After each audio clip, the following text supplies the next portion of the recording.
Blessings, beloveds. Welcome back. This is part 2 for the Aries update for the month of April 2018. So I do apologize for the interruption, but it happens. Okay, I've only got a few more things to say anyway. I was even contemplating whether I should come back and do another video, but it's probably better I do because some of the things are really, really important. Particularly, I want to emphasize the importance of Mars in Capricorn, which we've just had. Sorry, I'm just trying to adjust something here for myself. Okay, so as I've already said, so many planets in cardinal signs: initiation, leadership, stepping forward with your courage, taking responsibility as well. Taking responsibility comes through very strongly with Mars in Capricorn. So as I was saying before, we have Saturn in Capricorn, which will be there for the next 2.5 years, which I think is going to help a lot of people who are really trying to establish themselves and really build on what they have been building and working on from a career perspective. Okay, it's not only just career. We can even say life path and life direction. Okay, because Saturn really helps us create our life on that external structured level, which is important because we live in a structured world that is full of form. So we can't deny that. That's just part of this 3D existence and reality. So Saturn can be really, really helpful while he's in Capricorn to really assist us in climbing that mountain, as it were. Capricorn is the goat climbing the mountain, and as that goat is climbing that mountain, there is so much focus, consideration, and creativity that goes into every step with that goat climbing that mountain. Have you ever seen images or video footage of those mountain goats? Have you seen those mountains that they actually climb? The incline is so intense. The way they can actually position themselves and move up is just magical to watch. Well, that's a beautiful symbolism and metaphor for the archetypal energy of Capricorn and how it can actually achieve heights and excel and progress and create with a lot of perseverance, a lot of patience, and just being stable. Capricorn is a very stable sign. It's an earth sign. It doesn't, the world of Capricorn doesn't get shaken up very easily, nor does it for Taurus, unless they get a Uranus transit, and that just throws them off their feet. So for the next few weeks we're going to have Mars in, well, actually it's a lot longer, because what happens is this year Mars goes retrograde in the sign of Aquarius later on in the year, and then it goes right back into Capricorn again. So in effect, Mars will not leave Capricorn until September of 2018. It's quite a while ahead. So it's kind of like the universe is saying, here you go, guys. Here's Saturn in Capricorn, Pluto in Capricorn. Pluto is your soul. It's your soul stuff, your soul journey that you're working through. It's hardcore lessons, but really deep, deep, deep soul stuff. Saturn is the structure of your reality and everything you're structuring in your world, in your life and around you, and how you want that to feel, how you want it to manifest, what you want to create, what goals do you have, how you're stepping into all of that. It's very similar to what I was saying before about the 7 planets being in cardinal signs, because Capricorn is a cardinal sign as well. And that's another reason Capricorn are leaders, because they initiate, they make wonderful leaders. Now we have Mars in Capricorn as well. So we're getting more of that energy, more of the energy of leadership, initiation, creation, structure, stability, success, responsibility, hard work, a lot of patience required, you know, taking careful measures. So it's not about being radical and and you know, off center and all of that. That wouldn't work with this energy. That would work with Uranus energy, Aquarius energy, and Sag and some others maybe, but not with Capricorn. Capricorn is about taking consideration with every creative step that you step into. So again, it's about setting your intentions. Now, Mars is that beautiful, powerful warrior, that warrior spirit energy within us.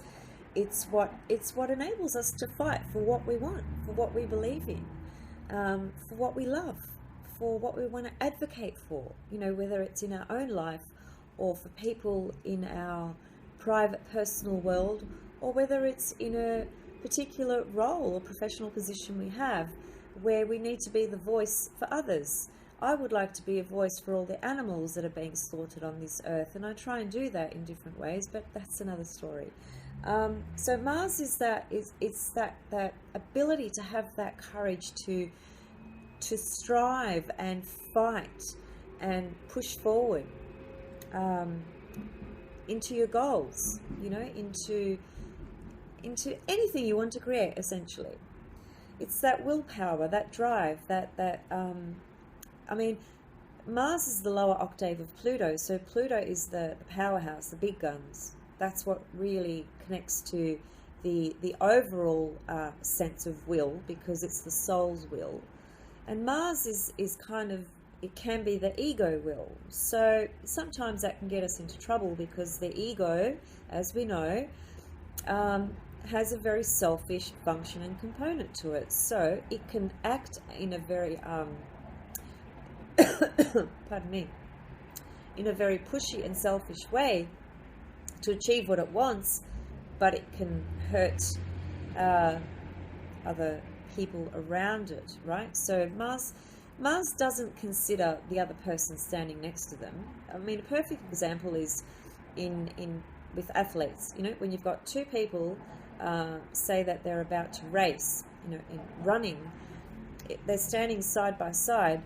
They're not going to look at each other and say, oh, you know, I'll slow down so that you can have a chance. No, that would be Venus, and Venus is not about sports or athletes. It's Mars that rules athletes. So anything that's got to do with challenge, competition, drive, willpower, striving, you know, creating on that level and winning, that's Mars. So put Mars in the sign of Capricorn, which, by the way, is its exalted position. Mars is exalted in the sign of Capricorn. So Mars, surprisingly, does really, really well in the sign of Capricorn. And I think what it can do as well is it gives Mars a greater sense and understanding of considering a larger sort of perspective of people, you know, and not just self, right? So it has that ability to consider. It has that ability to be patient. It has that ability to take, you know, one step at a time. Whereas Mars doesn't take one step at a time. Mars just shoots like an arrow. That's what it does. But put it in the sign of Capricorn, it can take that step back, and it can actually really think very, you know, methodically about its next step and what it needs to do. So Mars in Capricorn is a really beautiful energy to enable you to tap into your goals and what it is you need to put your drive and energy and willpower into to actually create. So obviously wherever Capricorn is located in your chart, that's where Mars is going to be transiting. But even though it may not be your 10th house being the Capricorn house, it may be somewhere else, it's still going to bring in Capricorn energy, you know, Capricorn archetypal symbolism. And as I said, Capricorn is about the structure of your reality and your life and your world, and how you engage with that and how you create that. So for all the Aries at the moment, you know, you have the Sun's just gone into Aries, Mars is in Capricorn, Venus is in Aries, Mercury is in Aries, Pluto's in Capricorn, Saturn's in Capricorn. This is incredibly intensified, beautiful energy to take the initiation and to spread your wings and to tap into your courage and your willpower to create, but not in a selfish way, with great consideration and with very clear intention. It's, you know, when you have, sometimes people have weeks of this, sometimes they have months, sometimes they have days or whatever. Sometimes we're out of touch, is what I'm trying to say, with our courage. Mars is what gives you your courage. Okay, so if somebody has a Mars in their birth chart that's not very well placed and has very difficult aspects and so forth, that is in a difficult house, etc., you know, that can be really tough when it comes to that person tapping into their courage and tapping into their willpower and feeling confident to actually express their energy and exert their energy and to step into and reach for their goals. There's a sense of lack of confidence, because Mars is confidence, as is Aries, you know. So this is what this whole Mars type of energy brings up and brings in. So we need to tap into that. It's good to know where Mars is transiting in your chart, because Mars will be in Capricorn for quite some time because of this retrograde cycle that is going to go into. So, you know, Mars will spend a fair bit of time in Capricorn and Aquarius, in fact, for most of this year. Now, Capricorn and Aquarius are both ruled by Saturn. So it's Saturn energy kicking in through Mars. And we've got Saturn in Capricorn. And we've got Pluto in Capricorn. So there's a lot of Capricorn energy. Okay, now we can look at the polarity of Capricorn and bring that in, which is Cancer. Cancer is the opposite sign to Capricorn. And you know, there has to be a balance with our roots, our foundation, our deepest psychological and emotional sustainment. That's the opposite to Capricorn. Capricorn has this incredible drive to excel and exceed out there in the world, but Cancer internalizes and goes within. We live in both those worlds, you know, in varying degrees. Some live more in that one, some live, you know, more in the other one. It's obviously different for each of us. But with all this Capricorn energy, which is really intensified, highlighted, supported at the time, at these times, and we're going to have Pluto and Saturn coming together at around about 2020. You know, it's a little while ahead, so I'll unpack that in greater detail through another video down the track.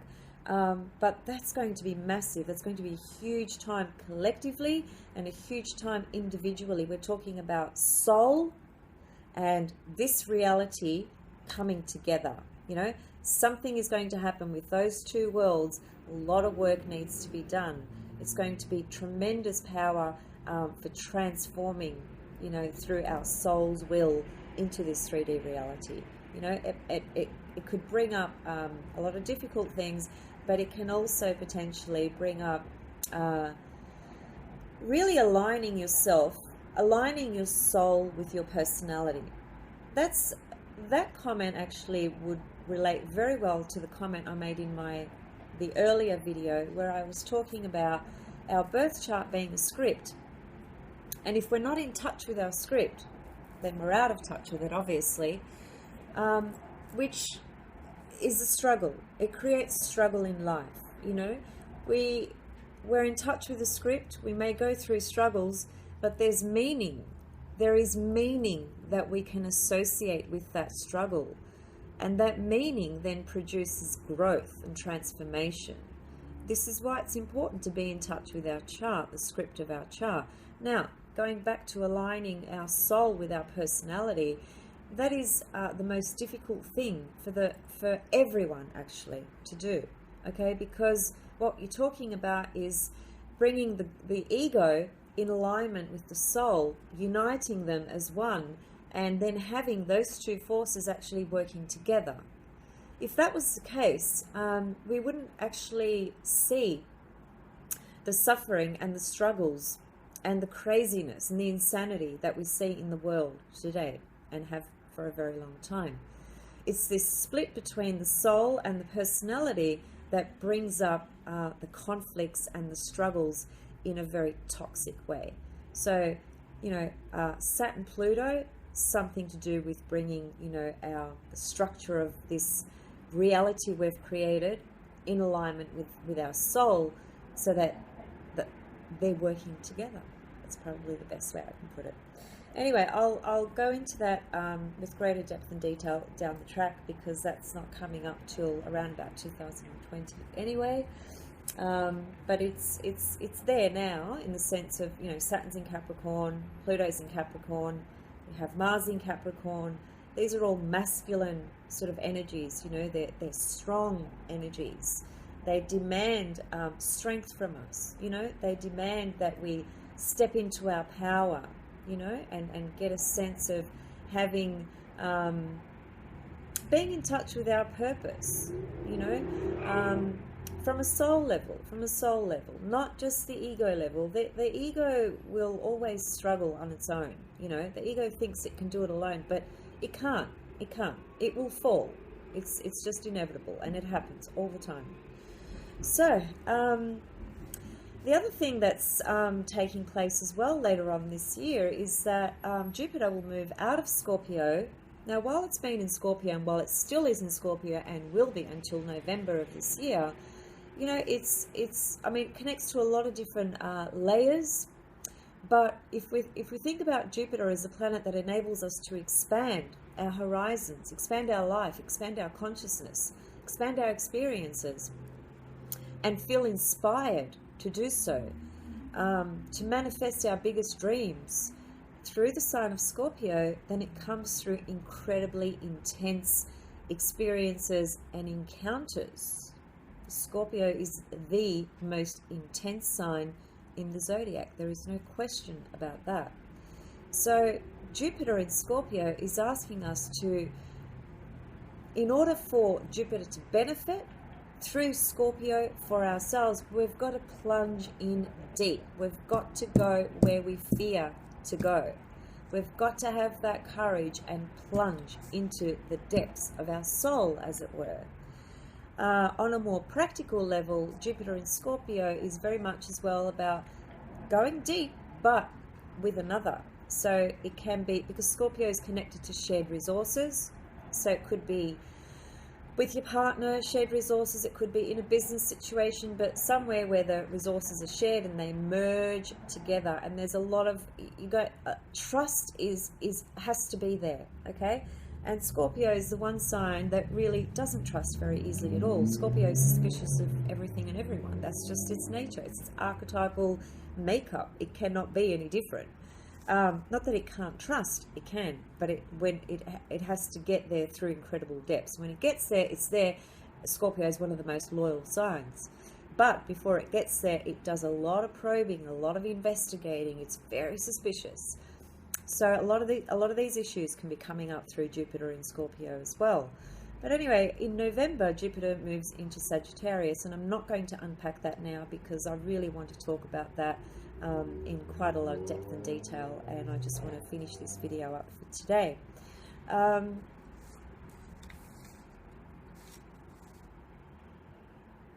think, look, there are some day transits here and there.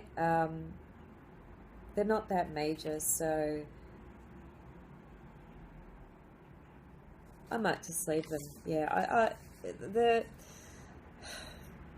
the day transit here and there, can be useful, has significance, absolutely, but I feel more connected to talking about the deeper and bigger sort of patterns that are longer than a day.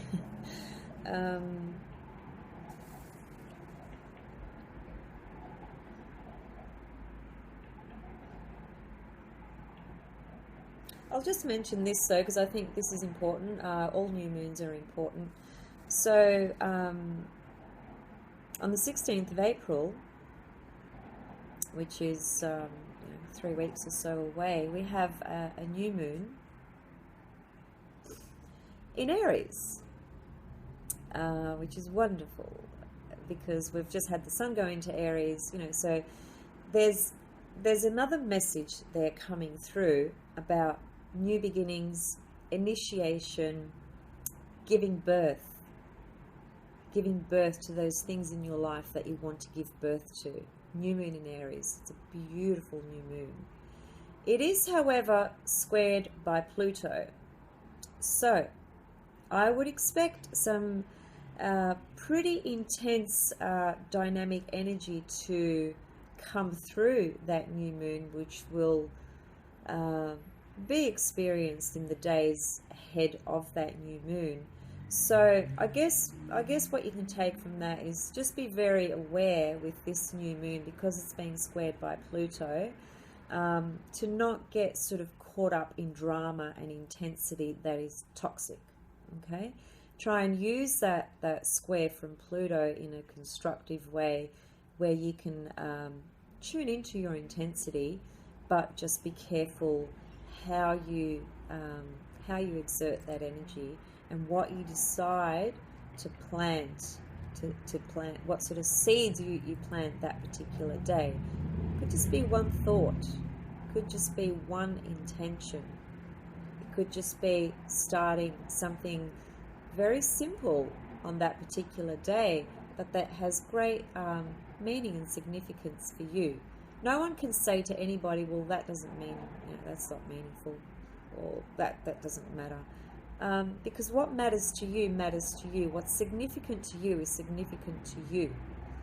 So yeah, I think I'll leave it there. Thank you guys for watching. I hope this part 2, please watch the previous video if you haven't watched it, because the previous video to this one, which is part 1, April 2018, for the Aries cardinal energy that's coming through. It's really important to listen to that video, because I feel that there was a lot of important messages that came through. So thanks for watching, guys. Namaste. And if you wish to contact me to have a reading, or to have a reading just based on transits at the moment of what's happening in your life now, next 6 months, next 12 months, next 2 years, you know, I'm available. You can find me if you click the link up the top to get to my Facebook page. You can email me there, or send me a message, or if you have any questions, please comment below. And thank you so much for watching, and happy equinox and happy new beginnings. Bye for now.